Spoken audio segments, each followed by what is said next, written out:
Bismillahirrahmanirrahim. I am Dr. Javed Iqbal Kokar, Professor of Forensic Medicine and Toxicology, and continuing with the lectures on personal identity. This is the 14th lecture of this series. And in this lecture, I'll be discussing the parameters of age determination.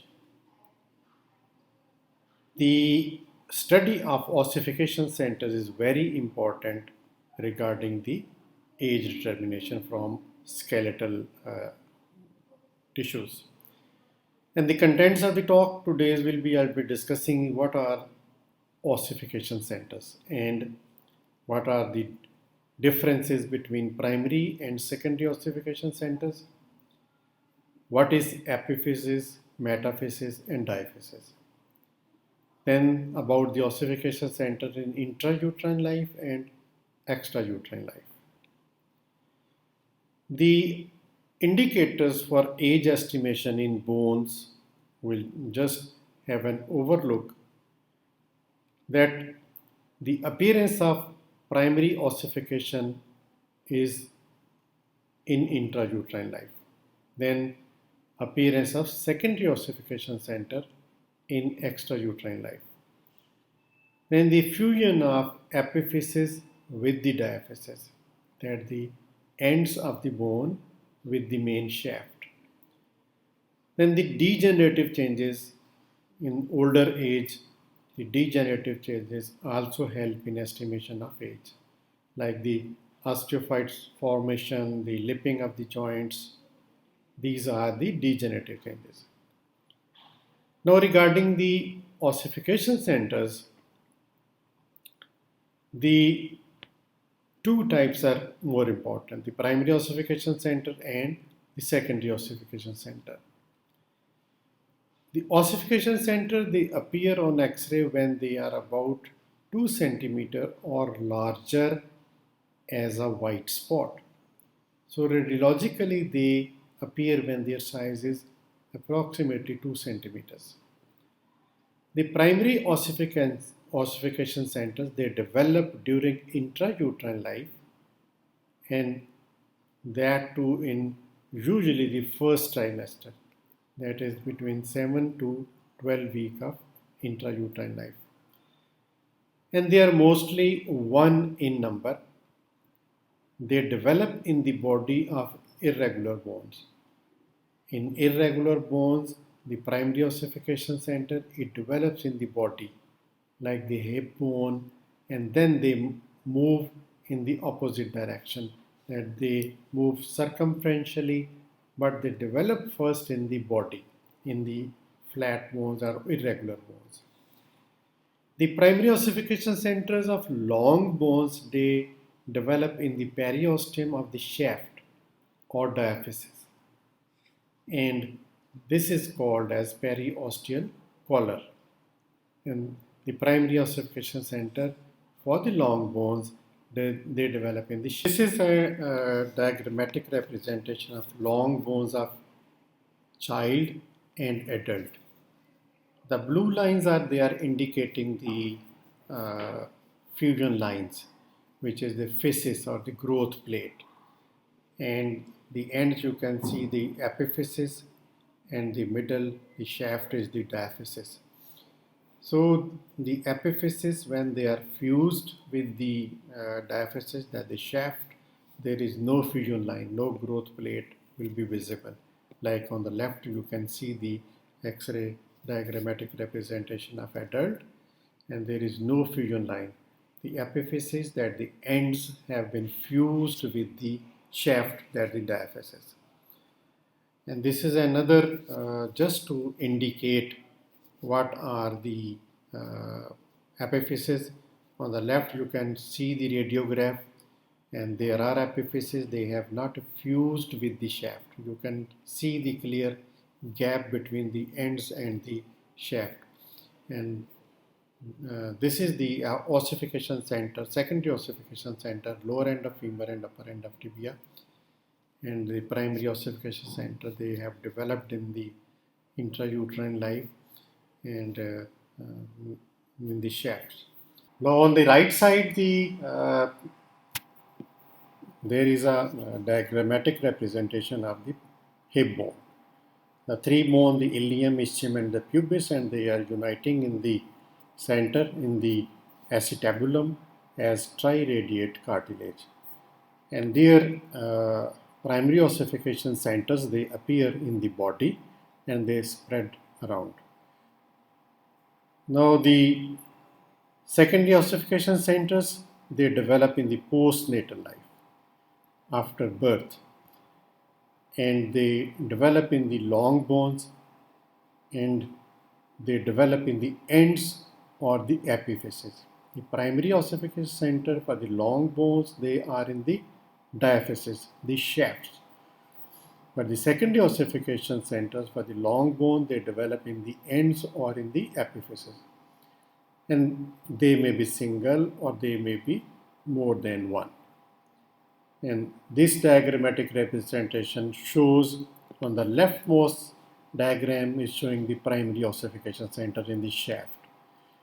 And the second is showing the secondary ossification center in the epiphyses. And in the third, there is increased vascularity and there is increase in the strength of the bone. And on the rightmost, there is the fusion, starting of the fusion. So this is just the diagrammatic representation for the primary and the ossification, secondary ossification centers. Only one secondary ossification center which developed during intrauterine life and has a medico-legal significance, and it is the lower end of femur, epiphysis of the femur for the lower end. And sometimes there are two that the upper end of the tibia also develop. So the end of the lower end of the femur and the upper end of the tibia, they are secondary ossification center, but they develop in intrauterine life and they are signs of full term. Now, when we talk about the age estimation from ossification centers in intrauterine life, the most important features for that is that we determine age from the appearance of primary ossification center, and the order of their appearance is in a definitive chronological order. And they develop, for example, the skull bones in the 5th week of intrauterine life, the clavicle 5th to 6th week, the ribs, vertebrae, and the long bones in 7th to 8th week of intrauterine life. The calcaneus, ischium, and the pubis, they develop in the 5th month. Sternum, upper end of tibia, it is 6th month. Then the talus in the 7th month. The appearance of talus is important. This is the age of viability in the 7th month of intrauterine life. Then the lower end of femur, which is in the 9th month. Now the primary ossification centers which are present at birth: os calcaneus, talus, distal femoral, which is the epiphysis, that's the distal femoral epiphysis, proximal tibia, and the cuboid bone, or the proximal humeral epiphysis of all the six above. So these are the 5 primary ossification centers which are present at birth. The appearance of 2 centers in intrauterine life, which as I talked about, are important according to the medico-legal aspects. The primary ossification center for the talus and calcaneus, which appear in the 28th week or 7th month of intrauterine life, that is the age of viability. And the second is the primary ossification center at the lower end of femur and the upper end of tibia. They appear as at full term. So, medico-legal important landmarks in intrauterine life: the age of this fetus can be exactly determined in intrauterine life from the ossification center. The calcaneus appears in the 5th month. The talus appears in the 7th month, age of viability. The lower end of femur at 9 months, and which is the full term.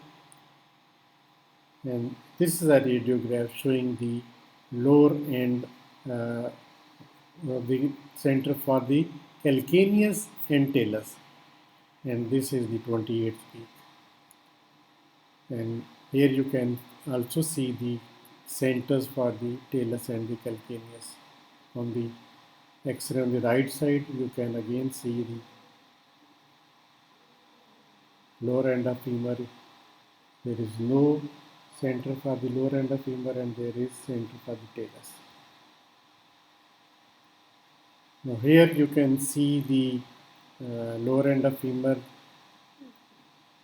ossification center for the talus, and this X-ray also showing the centers for the femur and the talus. Now the extrauterine age up to 1 year. Important landmarks up to 1 year of extrauterine life, they are at birth. There first appears the functional changes in the circulation.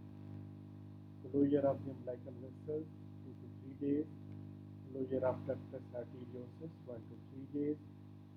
Foramen ovale closure 2 to 3 months. Fetal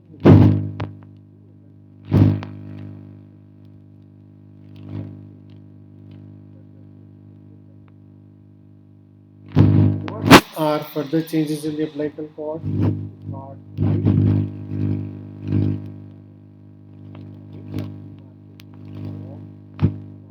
Its root in